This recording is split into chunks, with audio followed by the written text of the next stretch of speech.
Welcome back to the deep dive. Today, we are strapping in for a forward look, analyzing a really detailed investment outlook that's specifically targeted for the year 2026.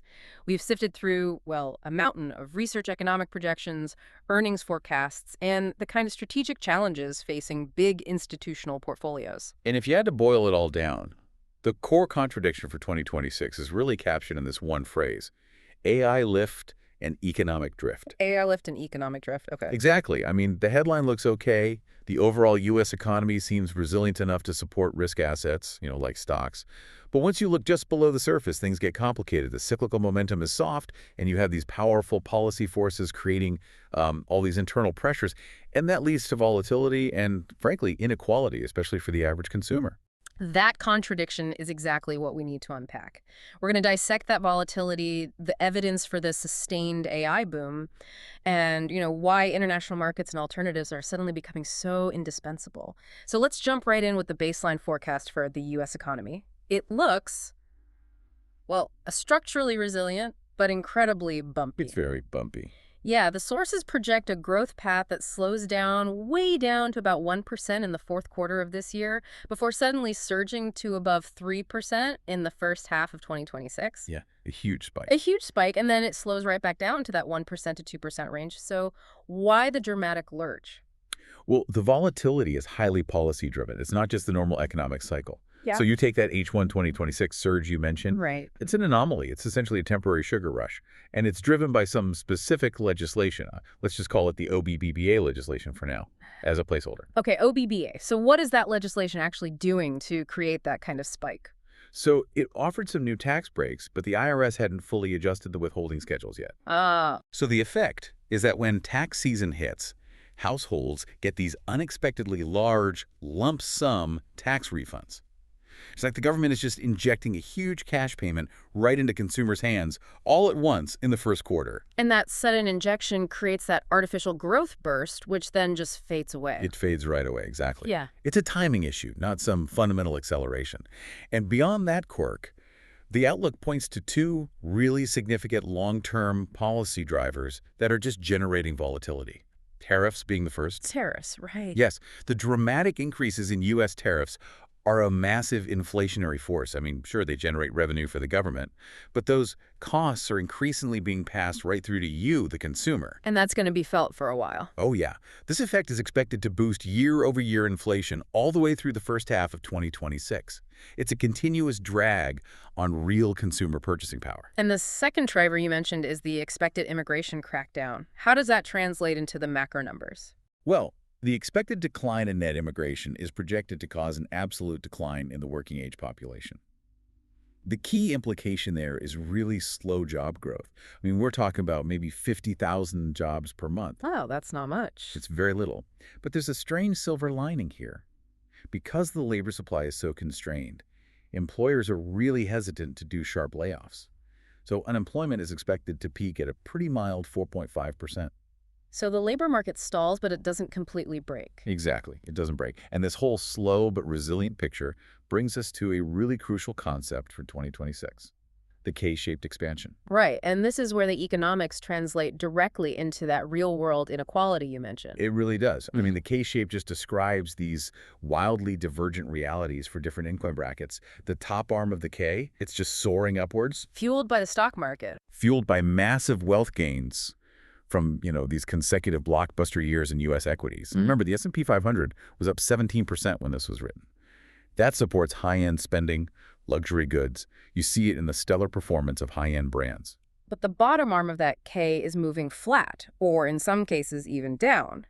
So what are the tangible signs of stress for those lower and middle-income households? Well, they're the ones feeling the pinch most acutely. They bear the brunt of those tariff costs, which hit essentials and low-cost imports harder, and that's combined with high-interest debt loads. So you see it in the data. You see it clearly in the data. You see softer sales at discount retailers, a greater reliance on revolving credit, and creeping delinquency rates.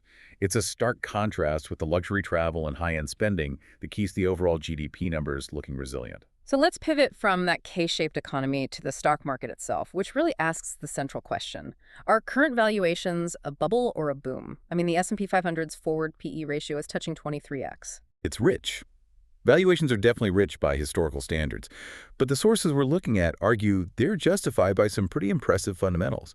We're tracking 4 consecutive quarters of double-digit earnings growth. And the forecast for 2026 is strong, too. Very strong. S&P 500 earnings are expected to grow 13%.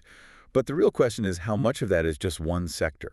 That is the critical point. That dependence on technology to deliver those blockbuster numbers is just immense.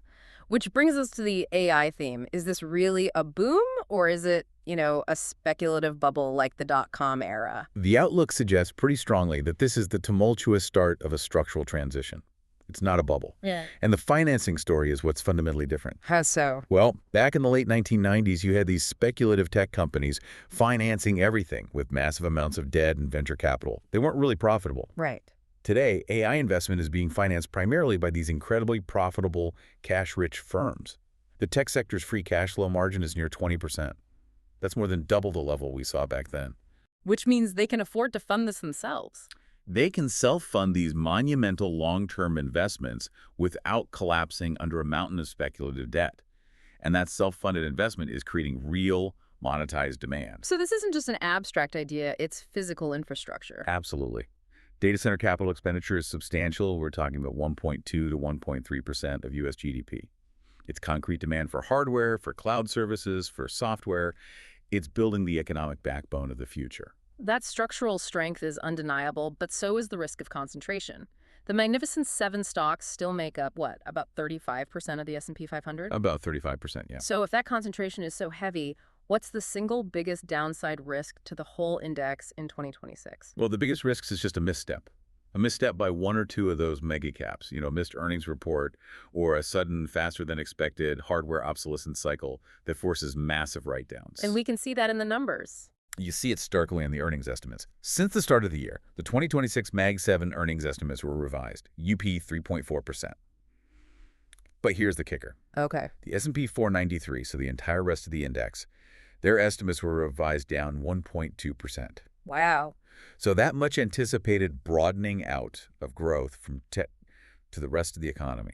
Yeah. It just hasn't materialized yet. We have to be aware of the immense concentration risk hiding just beneath the surface.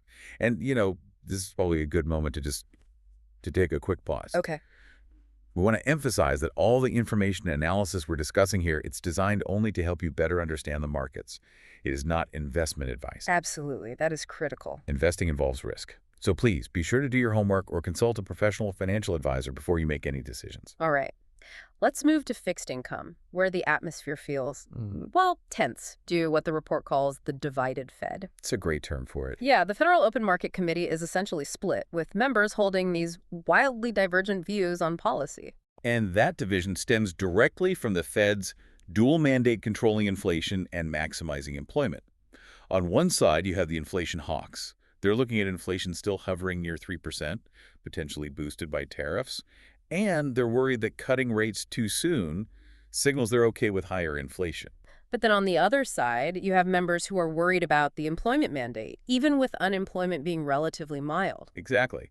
While the labor market isn't collapsing, that incredibly low hiring rate, that 50,000 jobs per month figure, it worries them.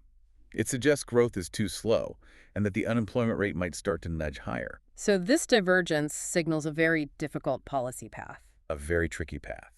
And given that complexity, the consensus easing path is surprisingly shallow. We're talking only 2 to 3 rate reductions through 2026. Which means bond investors really shouldn't hold their breath for a massive rally driven by rate cuts. That's exactly right. The Fed is already near its estimate of the neutral rate, the rate that neither speeds up nor slows down the economy. So what does all this volatility mean for practical bond investing? It means you have to manage for a range of outcomes. You can't just bet heavily on a single direction. The outlook suggests expecting rate volatility, with 2-year treasuries maybe in the 3.50% to 3.75% range, and the 10-year between 4% and 4.50%. So how do investors navigate that kind of volatility? You have to focus less on those big directional bets and more on, income and fixed income through active security selection. This is where managing duration becomes key. Duration, let's break that down. Sure. It's a technical term, but you can just think of it as how sensitive your bond's price is to changes in interest rates.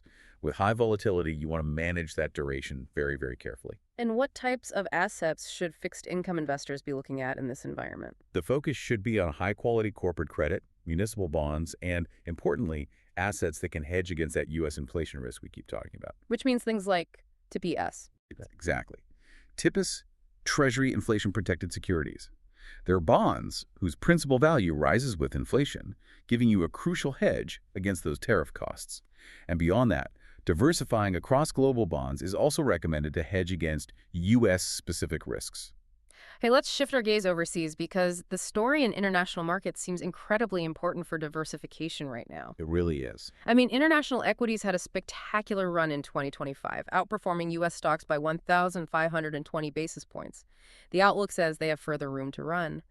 Is this truly different from the last decade when the U.S. just dominated everything? The consensus is yes, this is different. These are not last decade's international markets. Yeah. That U.S. earnings growth exceptionalism is narrowing, and international earnings growth is expected to hit 10% in 2026. And this is being driven by real structural forces. Okay, so what's the first big structural change that's transforming these markets? It's the end of what you could call financial repression. We've seen the end of negative interest rates, particularly in Europe and Japan. This transition to positive nominal growth has completely transformed sectors like financials, which have been, deeply discounted for years. So banks suddenly have viable business models again. Suddenly they have viable business models again, exactly. And what about the AI theme? We keep talking about how it hasn't broadened across the S&P 500 yet. Is it broadening out globally? It absolutely is. That's the second driver. AI is rapidly expanding beyond Silicon Valley into Asian emerging markets like Korea, Taiwan, and Japan.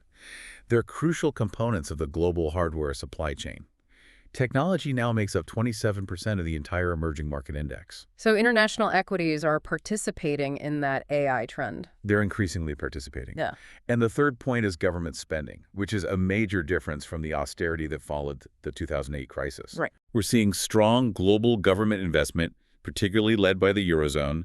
You have new, substantial spending on defense and infrastructure, often pledged at 5% of GDP, and that's set to kick in strongly during 2026. This is a growth engine that just wasn't there before. And finally, there's the shareholder focus. That drive for buybacks and dividends that was long considered just an American thing, that's gone global. It has. Shareholder-friendly policies have spread rapidly. In fact, in 2025, buyback announcements in Japan and Korea, when you measure them as a share of market cap, actually surpassed the U.S. Wow. Yeah, so that commitment to returning capital to shareholders provides a powerful tailwind for international value stocks. This all suggests a pretty difficult reckoning for a lot of portfolios. The outlook warns that many investors are offsides because they've just been conditioned by years of U.S. and growth outperformance. So how do you get onsides for this more complicated 2026 environment? You have to evolve your concept of diversification. No.